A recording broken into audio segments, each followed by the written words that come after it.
And I want to start right with a Substack from Roger Simon. Larry Elder, that evil blackface of white supremacy, quote unquote, according to the late Los Angeles Times, and a man who himself owes his own brilliant radio career to Dennis Prager, has proposed a Presidential Medal of Freedom for Dennis Prager.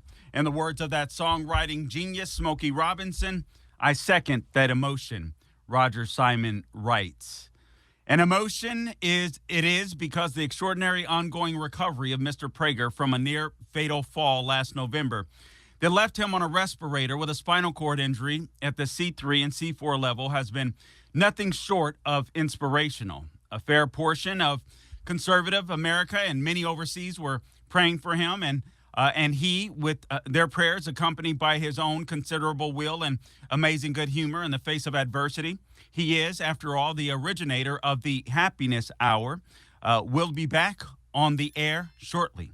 What a relief. He is our wise man, maybe even what is called and I don't know this word, Tzaddik, Tzaddik, in the most pious Jewish traditions, although I imagine Dennis would reject that and has been sorely missed. Many people have their Dennis Prager stories, I among them. He doesn't know. I never told him, but I guess I am now. But his influence on me was as strong as anybody's. Back in the 1990s, when I was still a Jewish liberal, but shall we say questioning, I would listen to Dennis on the car radio on my way back from tennis. Then and now, my primary way of getting exercise, Roger Simon writes. At first, I thought he was a bit too right-wing, too rigid. But he was clearly quite intelligent. Gradually, however, he won me over. Maybe it was that Happiness Hour, because in those days, like so many liberals, I had bouts with depression. His highly moral, Torah-based way of thinking also had an impact. He was a man of principle, and I admired that, even envied it.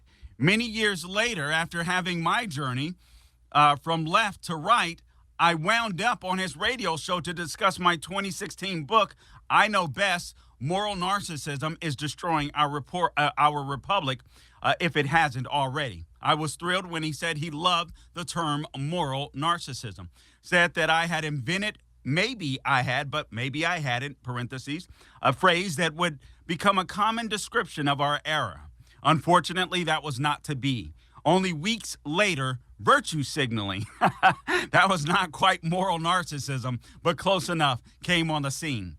He says, I have appeared other times on Dennis's shows, most recently to promote my book, American Refugees, by which time it was radio plus a televised podcast. Also by then, PragerU had become the national flagship that it is. It's hard to overestimate its importance to America's youth. PragerU is arguably the greatest force against indoctrination of our young people, actually anybody's indoctrination in the country. On top of this, for a while, Dennis was more or less my actual rabbi. Like many Jews, Cheryl and I were at 6s and 7s for a synagogue with which to affiliate. It happens. But Dennis himself, a non-ordained rabbi, would give high holy day services that we attended. He was unfailingly more interesting and more knowledgeable than most who were ordained. Most recently, Cheryl and I had dinner with Dennis and his fabulous wife, Susan.